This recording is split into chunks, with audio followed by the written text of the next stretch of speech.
السلام علیکم ورحمۃ اللہ وبرکاتہ۔ امید ہے آپ لوگ بخیر و عافیت ہوں گے۔ بزرگان دین کے ہاتھوں کو بوسہ دینا کیسا ہے؟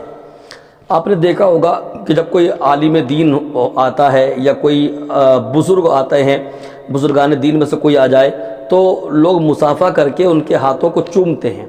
تو یہ تو ہاتھوں کو چوما جا رہا ہے، کیا شریعت اس کی اجازت دیتی ہے کہ کسی عالم کے ہاتھ چومے جائیں یا بزرگان دین کے ہاتھ چومے جائیں، اللہ والوں کے ہاتھ چومے جائیں؟ یہ چومنا جو ہے ہاتھوں کا، اس کی شریعت اجازت دیتی ہے؟ کیا یہ جائز ہے؟ اب اس میں دو چیزیں ہیں، دو طرح کے لوگ آپ کو ملیں گے۔ ایک وہ ہیں جو اس کو کہتے ہیں کہ یہ جائز ہے، اور ایسے لوگ بھی ملیں گے جو کہتے ہیں کہ یہ ناجائز ہے۔ دونوں آپ کو ملیں گے، لیکن میں آپ کو آپ کی سماعتوں کے حوالے کروں بابا فرید الدین گنج شکر رحمۃ اللہ تعالیٰ علیہ کا قول۔ یہ بابا فرید الدین گنج شکر رحمۃ اللہ تعالیٰ علیہ خواجہ قطب الدین بختیار کاکی رحمۃ اللہ تعالیٰ علیہ کے مرید ہیں، اور خواجہ قطب الدین بختیار کاکی یہ غریب نواز کے مرید ہیں، سمجھے؟ تو سلسلہ چشتیہ کے بہت بڑے بزرگ ہیں حضرت بابا فرید الدین گنج شکر، جو صابر کلیری کے ماموں بھی ہوتے ہیں۔ یہ بابا فرید الدین گنج شکر رحمۃ اللہ تعالیٰ علیہ فرماتے ہیں، ہشت بہشت کتاب کا نام ہے اور صفحہ نمبر ہے 382۔ بابا فرید الدین گنج شکر رحمۃ اللہ تعالیٰ علیہ فرماتے ہیں کہ بہت سارے لوگ قیامت کے میدان میں ایسے ہوں گے جو صرف اس بات پر بخشے جائیں گے کہ دنیا میں وہ بزرگان دین کے ہاتھوں کو چومتے تھے۔ سبحان اللہ! یہ کون فرما رہے ہیں؟ یہ اللہ والے کی زبان ہے، سمجھے؟ اللہ کے ولی کی زبان ہے۔ فرما رہے ہیں بہت سارے لوگ ایسے ہوں گے جو اس بنیاد پہ بخشے جائیں گے کہ انہوں نے دنیا میں رہ کے اللہ والوں کے ہاتھوں کو چوما تھا، اللہ والوں کے ہاتھوں کا بوسہ لیا تھا۔ تو اللہ رب العالمین اسی ادا کو پسند کر کے ان کی بخشش و مغفرت فرمائے گا۔ تو اب صاف ظاہر ہو گیا بھئی اب یہ ہاتھ چومنا ناجائز نہیں بلکہ جائز ہے، جنت میں جانے کا ذریعہ ہے۔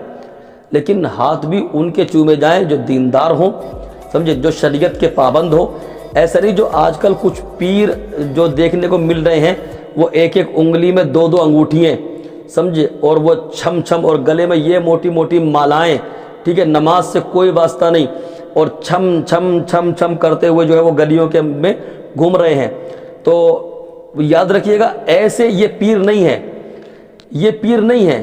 پیر وہ ہوتا ہے جس کے چہرے کو دیکھ کے یار خدا یاد آ جائے، جو آپ کو اللہ رب العالمین سے ملا دے۔ مطلب یہ ہے کہ آپ بے نمازی تھے، اس کی صحبت ملی، آپ نمازی بن گئے۔ آپ جھوٹے تھے، اس کی صحبت ملی پیر کی، آپ سچے بن گئے۔ آپ دلالی کرتے تھے، پیر کے ہاتھ میں ہاتھ دیا، آپ نے دلالی چھوڑ دی، سمجھے؟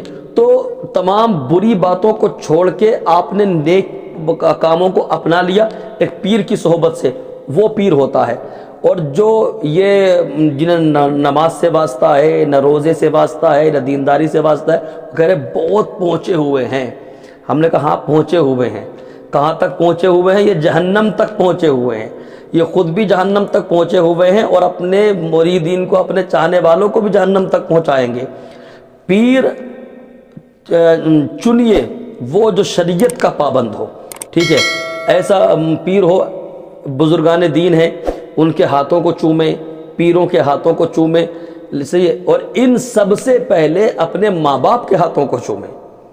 سمجھ رہے ہیں آپ؟ ماں باپ کے ہاتھوں کبھی چوما ہی نہیں، عالم کے ہاتھ چوم رہے ہیں، پیر کے ہاتھ چوم رہے ہیں، بزرگان دین کے ہاتھ چوم رہے ہیں۔ اچھی بات ہے، ہم منع نہیں کر رہے، سمجھے؟ لیکن کیا اچھا ہو کہ ان سب سے پہلے والدین کے ہاتھوں کو چوما جائے، کیونکہ والدین یہ اللہ کی انمول نعمت ہے، سمجھ رہے ہیں آپ؟ اور جو ان کا مقام و مرتبہ ہے، سمجھے؟ جو ان کا حقوق ہیں آپ کے اوپر، سمجھے؟ وہ اور دوسروں کے حقوق نہیں ہیں، جو ان کے حقوق ہیں۔